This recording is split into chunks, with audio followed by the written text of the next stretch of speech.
The man who tried to erase a people, Hitler's hatred of Jews. Germany, 1918. World War I had just ended. The mighty German Empire, defeated. The streets of Berlin were filled with humiliation, hunger, and hopelessness. People stood in lines for bread. The currency was so worthless that children played with stacks of money like toys.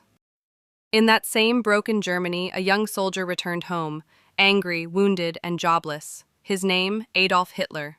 He had fought for Germany, believed in its greatness, but now he saw it humiliated by the Treaty of Versailles, a peace deal that crushed Germany with heavy punishment, loss of territory, and shame. And Hitler? He needed someone to blame. But why the Jews?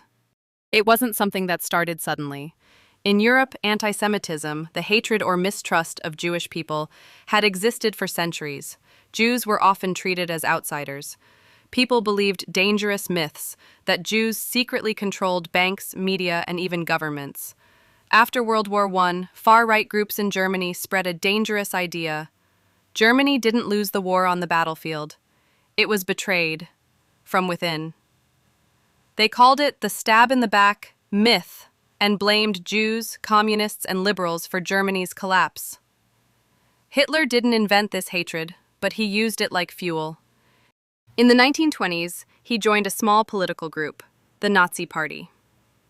With fiery speeches, Hitler promised to make Germany great again. He spoke of pride, purity, and a dream of a superior race. But he also spoke of an enemy, the Jews. He called them corrupt, greedy, subhuman. He accused them of destroying German culture, economy, and values. And slowly, people listened, because they were angry and scared. By 1933, Hitler had become Chancellor of Germany, legally, through votes, fear, and promises. Then came the laws. Jews were banned from government jobs. Their businesses were boycotted. They were not allowed to marry non-Jews. Jewish children were thrown out of schools.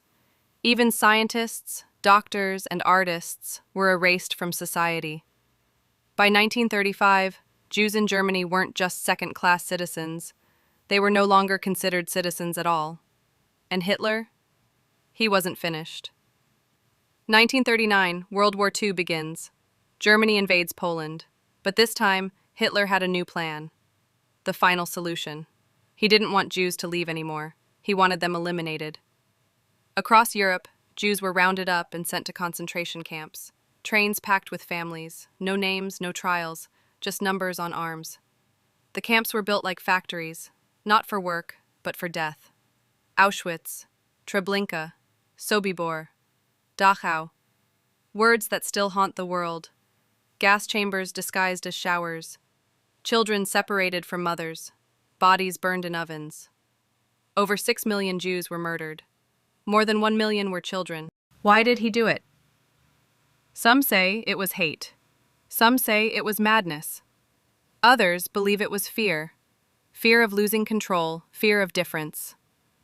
But the truth is, Hitler created a world where hate was law, where a lie became belief, and millions followed him. 1945. The war ends. Hitler kills himself in a bunker. The camps are found. The survivors, starved, broken, barely alive, tell the world what happened. And the world said, never again. But that promise, it needs to be remembered. Because hate doesn't start with murder. It starts with words, with fear, with silence. And if we forget that, history repeats.